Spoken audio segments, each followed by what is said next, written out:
हर हर महादेव, जय भोलेनाथ। दोस्तों राधे राधे, जय श्री कृष्णा। आई होप कि आप सब लोग स्वस्थ और सुखी हैं। मैं भी बहुत अच्छी हूँ।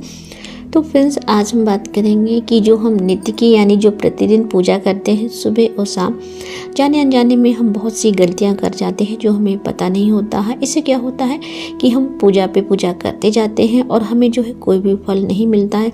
हम ये सोचते हैं कि हम इतने दिन से ये पाठ कर रहे हैं, ये पूजा कर रहे हैं, हमें किसी भी प्रकार का कोई फल क्यों नहीं मिलता है, क्योंकि जाने अनजाने में हम बहुत सारी गलतियां कर जाते हैं। जिसको चलिए आज हम वही जानते हैं कि पूजा में हम कौन कौन सी गलतियां हैं जो करते हैं।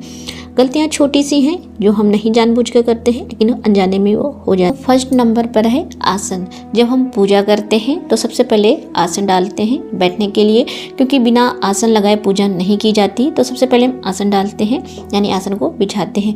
आसन जब हम बिछाते हैं तो कभी कभी क्या होता है, वो थोड़ा सा पलट गया या थोड़ा सा मतलब सही नहीं बिछा, तो हम क्या करेंगे, उसे पैर से ही सही कर देते हैं। आसन में जो है पैर लगाना ये बहुत बड़ा दोष होता है। अगर आप किसी भी चीज़ को, जैसे आपने नहाया और नहाने के बाद जब आप कपड़े उतारते हैं तो अक्सर क्या करते हैं बहुत लोग, पैर से ही उसे खिसका के साइड में कर देते हैं। इससे क्या होता है कि जब हम पैर से कोई चीज़ खिसकाते हैं या पैर से उसे हटाते हैं, इससे जो हमारे पुण्य होते हैं वो नष्ट होते हैं। तो सजीव को तो हमें पैर लगाना ही नहीं है, लेकिन निर्जीव वस्तुएं जो होती हैं उन्हें जो है हमें पैर से खिसकाना नहीं, इससे हमारे पुण्य नष्ट होते हैं।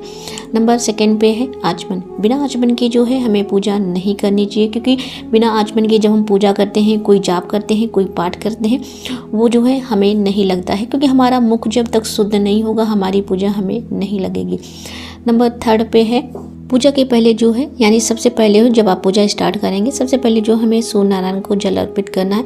जब सूर्य नारायण को आप जल अर्पित करते हैं तो लोटे में ना आपके जो दोनों थंब हैं यानी वो नहीं लगनी चाहिए, इस प्रकार से जल दीजिएगा।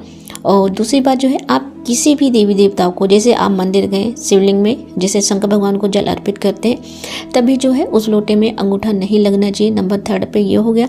नंबर फोर्थ पे है, जब भी आप पूजा करें तो आपके माथे पे जो है तिलक होना चाहिए, यानी बिना तिलक लगाए आपको पूजा नहीं करनी चाहिए। इससे भी हमारी जो पूजा है वो हमको नहीं लगती है। और नंबर फिफ्थ पे है, सुबह की पूजा जितनी जल्दी हो सके उतनी कर लीजिएगा, क्योंकि जो ब्रह्म मुहूर्त की पूजा होती है वो अति शुभ और फलदायी होती है। अगर आप बहुत लेट में पूजा करते हैं 8 बजे 9 बजे 10 बजे, तो वो पूजा जो है उतनी फलदायी नहीं मानी गई है। इसलिए जितनी जल्दी हो सके पूजा जो है मॉर्निंग में आप जल्दी से जल्दी कीजिएगा। और पूजा जो है हमेशा एक निश्चित समय पर करनी चाहिए, यानी कभी 15-20 मिनट इधर उधर हो गए वो एक बात अलग है। ऐसा नहीं कि कभी आपने 6 बजे की, कभी 8 बजे की, कभी 9 बजे की, क्योंकि ऐसी पूजा जो होती है वो बिल्कुल फलदायी नहीं होती। मैं 6 बजे के लमसम पूजा करती हूँ, 15-20 मिनट तो पूजा की व्यवस्था यानी पूजा की जो सामग्री होती है उसे व्यवस्थित करने में लग जाती है। तो मैं कोशिश करती हूँ कि नित्य 6 बजे के लमसम जो है मैं अपनी पूजा स्टार्ट कर दूँ। 6 नंबर पर है दीपक। जब भी आप पूजा करें तो दीपक जरूर लगाइएगा, क्योंकि बिना दीपक लगाए अगर आप पूजा करते हैं तो वो आपकी पूजा जो है पूर्ण नहीं मानी जाती है। हमेशा जो है आप 2 दीपक लगाया कीजिएगा। एक दीपक जो होता है वो कर्म साक्षी होता है, और दूसरा दीपक जो हम लगाते हैं उससे हम सभी देवी देवताओं की आरती करते हैं। जो कर्म साक्षी दीपक होता है उससे जो है हमें आरती नहीं करते हैं, जो घी का दीपक लगाते हैं उससे हम आरती करते हैं। तो आप जो है हमेशा अपनी पूजा में 2 दीपक लगाइएगा।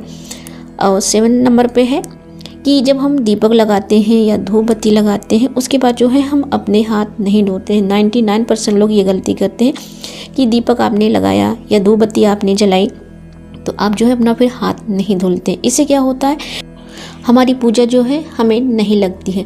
तो आप जो है दीपक लगाया, हाथ धो लीजिएगा, उसके बाद जो है आप अपनी पूजा स्टार्ट कीजिएगा। और 8 नंबर पे है कि जब आपकी पूजा कंप्लीट हो जाए, लास्ट में जो है आप कपूर की आरती, यानी आप अपनी सुबह और शाम की पूजा में कपूर की आरती जरूर किया कीजिएगा, क्योंकि कपूर की आरती करने से देवता जो हैं वो प्रसन्न होते हैं। दूसरी बात जो है, हमें अश्वमेघ यज्ञ करने का फल मिलता है। तो आप अपनी नित्य की पूजा में कपूर की आरती जरूर कीजिएगा।